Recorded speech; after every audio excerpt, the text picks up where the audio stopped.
ሰላም ጤና ይስጥልን ክቡራትና ክቡራን አድማጮቻችን እንደምናረፈዳችሁ ይህ የማለዳ ዜና ነው። የዕለቱን ዜና ማቀርብላችሁ ዘላለም ገብሬ ነኝ። በመጀመሪያም ሰበር ዜና እናቀርብላችኋለን። በሃጫሉ ሁንዴሳ ግድያ በቀጥታ ተሳትፈዋል የተባሉ ግለሰቦች ቡድን በአቃቤ ሕግ ይፋ ተደረጉ። ድምፃዊ ሃጫሉ ሁንዴሳን ግድያን ተከትሎ እጃቸው አለበት ተብለው የተጠረጠሩት 3 ሰዎች መለየታቸውና 2ቱ በቁጥጥር ስር መዋላቸውን የፌዴራል አቃቤ ሕግ ይፋ አደረገ።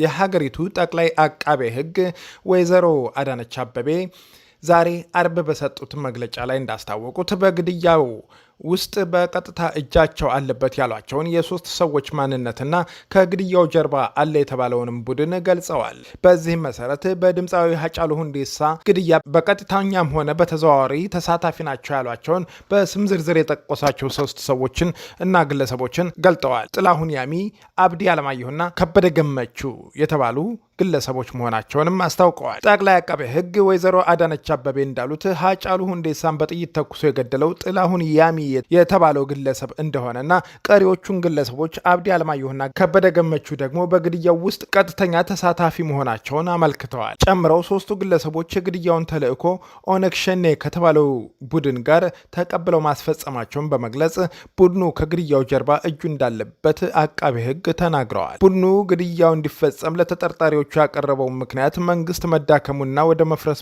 በመሄዱ ምክንያት መሆኑን በማስፈራራት በማባበል ድርጊት መፈጸማቸውን በሰጡት ቃል ማመናቸውም ተገልጧል። በግድያ ውስጥ ቀጥተኛ ተሳትፎ እንዳላቸው ከተነገረው ግለሰቦች መካከል ጥላሁን ያሚና አብዲ አለማየሁ እንደተያዙ የተገለጸ ሲሆን 3ኛው ተጠርጣሪ ከበደ ገመቹ ግን አለመያዙን ተናግረዋል። አቃቤ ሕግ እንደተናገሩት በቁጥጥር ስር የሚገኙት ግለሰቦች በምርመራ በሰጡት ቃል እንዳረጋገጡት በተለያዩ ጊዜያት የግድያውን ተልዕኮ ተሰጥቷቸዋል ከተባሉት የሸኔ ቡድን አባላት ጋር ተገናኝተው ግድያውን ለመፈጸም እንደተስማሙ ገልጠዋል። ተጠርጣሪዎቹ ተልዕኮውን በሚዘጋጁበት ጊዜ የወንጀሉ ኢላማ ማን እንደሚሆን አለማወቃቸውና ጥቃት የሚፈጸምባቸውን ሰዎች ስም ዝርዝር እንዳለ ብቻ ተነግሯቸዋልም ተብሏል። ከአቃቤ ሕግ የቀረበውን መረጃ እንደሚያመለክተው ከድምፃዊ ግድያ ጋር የቀጥታ ተሳትፎ ያላቸው ግለሰቦች መለየታቸውን አመልክቶ የድርጊቱ አቀናበርና አስፈጻሚ ደግሞ ሸኔ የተባለው ቡድን መሆኑን ከተጠርጣሪዎቹ መታወቁም ተገልጦ ሰኔ 22 ቀን አዲስ አበባ ውስጥ በጥይት ተመቶ የተገደለው የታዋቂው ድምፃዊ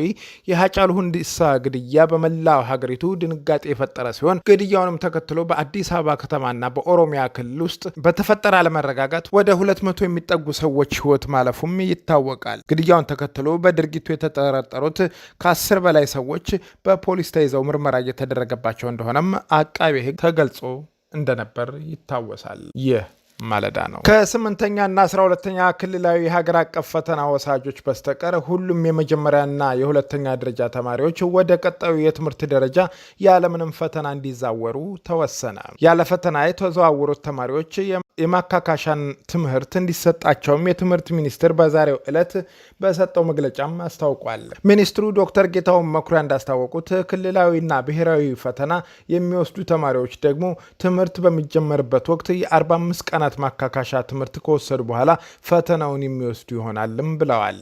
የከፍተኛ ትምህርት መግቢያ ፈተናውን በቀጥታ ወይንም በኦንላይን ላይ በመስጠት የትምህርት ቤቶች ልየታ እና ዝግጅት እየተደረገ መሆኑን ሚኒስትሩም ተናግረዋል።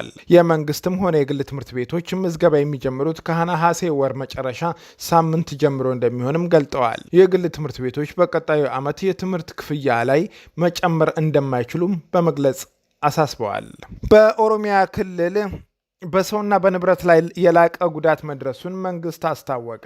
የጥፋት ኃይሎች በአደራጇቸው የተፈጸመው ጥቃት ከፍተኛ መሆኑንና በሰው ንብረትና በሕይወት ላይ የደረሰውን ቁጥርም በጣም እያሻቀበ መሆኑን በጠቅላይ ሚኒስትር ቢሮ የመገናኛ ብዙሃንና ጸሐፊ የሆኑት አቶ ንጉሱ ጥላሁን ተናግረዋል። በተለያዩ ጊዜያት እቅዶች የነበሩ ቢሆንም አሁን ከታቀደው አኳያ የተከናወነው ሲታይ አሁንም የሚያሳዝን ነው። ብዙ ንብረቶችም ወድመዋል። ዜጎችም መጠለያቸውን አጥተዋል። ጉዳት ላይ ወድቀዋልም። ከሀገር ማፍረስ ከህዝብ ማተናመስ አኳያ እንደ እቅዳቸው መሰረት አልተሳካም ሲሉም ተናግረዋል። እንደ አቶ ንጉሱ ጥላሁን መግለጫ ከሆነ በዚህ ወቅት በዚህ ጥፋት ላይ የተሰማሩ ሰዎች ሙሉ በሙሉ በቁጥጥር ስር እንዲውሉ መንግስት እያመቻቸም እያሰረም እንደሆነም ተናግረዋል።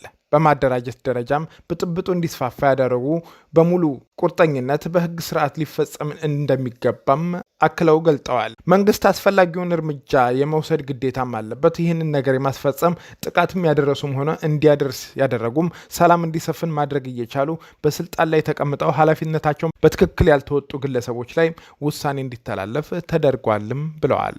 ይህ ማለዳ ነው። የኢትዮጵያ ሚኒስትር የሆኑት አቶ ዛዲግ አብርሃም የውጭ ኃይሎች በታገዘ በቅርቡ በደረሰው ሞት መነሳት አለመረጋጋት ተሳትፈዋል የሚል ክስ ሰንዝረዋል ሲል የፍራንስ 24 የተባለው የዜና ወኪል ገለጸ። ከፍራንስ 24 ጋር በተደረገው ቃለ ምልልስ በዲሞክራሲያዊነት የሚመራው የኢትዮጵያ ሚኒስትር ዛዲግ አብርሃም ከቅርብ ጊዜ ወዲህ በሀገሪቱ ከ200 በላይ ሰዎች የተገደሉበት ሁኔታ በሀገሪቱ በተፈጠረው ግጭት የውጭ ኃይሎች ሚና መጫወታቸውን ገልጸዋል። በጠቅላይ ሚኒስትር አብይ አህመድ ያቀረቧቸውን ለውጦች የተቃወሙ ኃይሎች ማን እንደነበሩ ሳይገልጹ ክስ መክሰሳቸውንም ጠቁመዋል። ዛዲግ አብርሃም ለኢትዮጵያ ትልቁ የብሔር ቡድን የሆነው የኦሮሞ ብሔረሰብ አንድ ታዋቂ ዘፋኝና አክቲቪስት መገደል በተፈጠረው አለመረጋጋት ተከትሎ የሀገሪቱ ሁኔታ ወደ መደበኛ ሁኔታ እንድትመለስ መንግስት ጥረት እያደረገም እንደሆነም ገልጸዋል። ግድያውና ከዚያም በኋላ የተከሰተውን ሁከት ተከትሎ ቢያንስ 239 ሰዎች መሞታቸውን፣ ለመሞት መዳረጋቸውን እና ወንጀለኞች ደግሞ ምርመራ በማግኘት መንግስት ወደ ክስ መሄዱንም ተናግረዋል።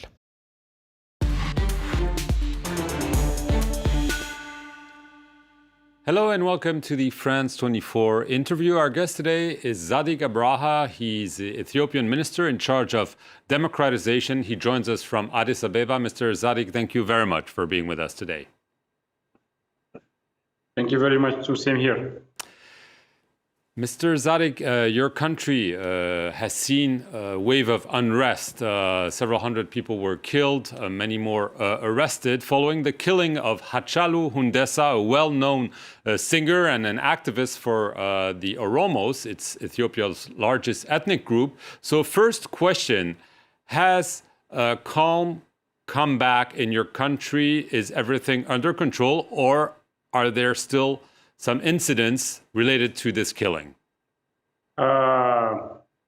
Everything is calm now. We are under control. If you can come to Addis or to any part of Oromia and witness it personally, that everything is calm. People have normal life have resumed. People are doing their business. So everything is under control. We can safely say that it's now business as usual. Life is back to where it was before the killing of the famous artist, ሃጫሉ ሁንዴሳ. So after the killing, Prime Minister Abiy Ahmed said that this was part of coordinated attempts to destabilize the country. What exactly is he saying? I mean, who do you believe is behind the killing? That's one, and then the unrest. Well, still the investigation process is an ongoing one, so we don't want to prejudge the investigation process being handled by the professionals, by the police and attorney general. But from the circumstantial evidence, we can be sure about one thing. As you know, Ethiopia has brought about a series of reforms in economy, political, and social life of the country. And that has, in a way, brought about forces of positive nature and negative nature. You know, the reform has raised the eyebrow of some of political forces here in Ethiopia. They have lost a lot due to the reform. So for the past 2.5 years, they have been trying to do their level best to make sure that there is a disruption of public order. So we believe the killing of ሃጫሉ ሁንዴሳ and then the concomitant violence has a lot to do with that. Also, our circumstantial evidence shows that external forces are involved in this, in both the killing and then the ensuing violence after his death. So, but we cannot pinpoint specific names for now, because the investigation has to be wrapped up, so that will be we can safely say that we can safely pinpoint the individuals and the institutions involved in the killing of ሃጫሉ and the ensuing violence that came thereafter. Right. Obviously, so you're implying that the old regime or parts of the old regime are probably behind this, or is it other kinds of enemies? The old regime, together with forces that felt their interests is aligned with it, are working to make sure that the reform gets aborted. And in this game, external forces are also involved. We can conclusively talk about it, right. But we can't go in detail further than this due to the fact that the investigation is still an ongoing one. Nevertheless, the word external forces, it means other countries, correct? Other countries, you're saying, are involved in the crime and in the unrest that followed, correct? As I said, we can't come up with more details as the investigation is an ongoing one. So we can only say now external forces. Right. So among those arrested were some well-known Oromo activists, Jawar Mohammed, Bekele Gerba, they're well-known activists for the Oromo cause. Do you believe that they are behind the unrest that followed the killing of ሃጫሉ? It goes without saying, but still, their case is under investigation. We don't want to jeopardize an investigation which is an ongoing one. We want to respect our police force, the professional way it's being handled. So we don't want to make a prejudgment about it. But it is obvious that they were involved. Their media was engaged in that. Their Facebook page was calling for violence and inter-ethnic violence. So it has a lot to do with that. You can, if you happen to know Amharic or Oromifa, you would have simply come to know that this is the case. Right. Isn't this an excuse for the government to crack down on opponents by saying, you know, this person was involved? I mean, there were scores of arrests, and human rights groups have pointed that this was casting a very wide net and maybe using this tragic event to crack down. What's your response? This government is serious when it says that it wants Ethiopia to be a consolidated democracy. We have taken a series of measures with a view to make the political space wide. We have freed political prisoners of consignors. We have allowed media houses who were outlawed to come and operate here. We have created a conducive environment for the opposition to work. So we have no reason to backpedal when it comes to make Ethiopia a democratic success. So we haven't and will not in the future make use of any pretext to arrest our opposition forces. But opposition forces should work within the boundaries of the law. If you want to create a functioning democracy, it can only build upon a rule of law. So it is a matter of respecting the law or not. Those who are transgressing the law, those who are feeling they can be above the law and continue to be an opposition force. That is wrong. And no functioning democracy will tolerate this. So what we are doing is rather keeping our promise that Ethiopia will be a democratic success. Those who are trying to stop us from our way of making Ethiopia a democratic success are being held liable for their criminal deeds. But we have to wait for the investigation to be wrapped up so that we can talk about these things. Right. So I mean, the human rights? Yes. I mean, one minister, the Minister of Energy, has not hesitated to point a finger at Egypt for the recent unrest. Obviously, there are tensions between your country and Egypt over the Grand Renaissance Dam project. There are negotiations going on. Do you believe that Egypt has maybe tried to stoke the tensions to put some pressure on Ethiopia? 60% of our population don't have access to electric power.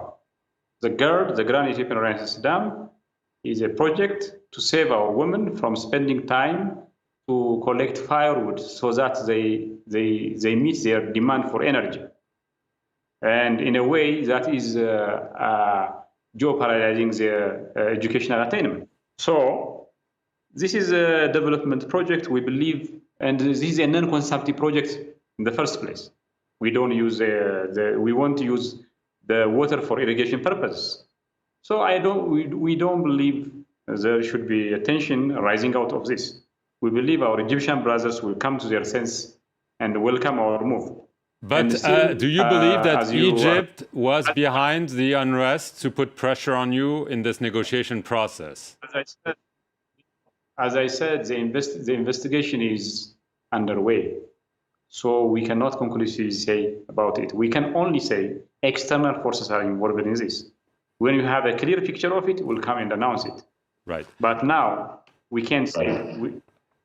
Regarding the dam project, there are negotiations under the aegis of the African Union. Prime Minister Abiy Ahmed said that the country would start filling the reservoir of the dam regardless of those negotiations. Is this going to happen, or are you hoping to wrap up the negotiation before this takes place? As I said, we don't want to comment on this. This is an ongoing one, the investigation ongoing, the negotiation an ongoing one. So we don't want to make a settlement on this. Right. Last question. You're in charge of democratization. There were supposed to be elections in August. They were postponed because of the COVID pandemic. Now we've seen this unrest. Is there a date set for those elections? Can you guarantee they will take place, let's say, this year? We can't guarantee because, we are a ruling party of, we have 80 million members.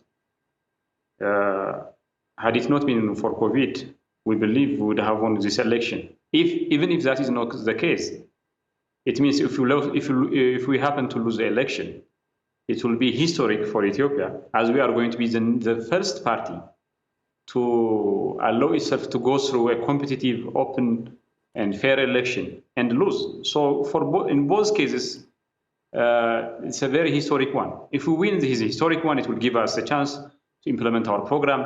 If we lose, we'll be the first party to accept the outcome of an election. So we are not making use of COVID-19 to extend our power. That has to be underscored. And the strength of our party cannot be matched with any of the opposition parties. We have 8 million members. None of the opposition have more than 100,000 members. So this is only for COVID-19 reasons. And it is not up to us to set the election date. There is a National Electoral Board led by Bertukan Medeksa, a known figure, a known ex-opposition figure. So it is up to them. If they say this year, then we will be ready. We are ready to go through the election process. If they say next year, it's up to them. And it's up to the situation of the pandemic. So it's not for us to decide the date. It's up to the National Electoral Board. And the National Electoral Board can only decide upon the extent to which the pandemic is going on in this country. Okay. Thank you very much, Mr. Zadig. That's all we have time for. Thank you for being with us from Addis Ababa in Ethiopia. And thank you for watching this program. Stay tuned for more news.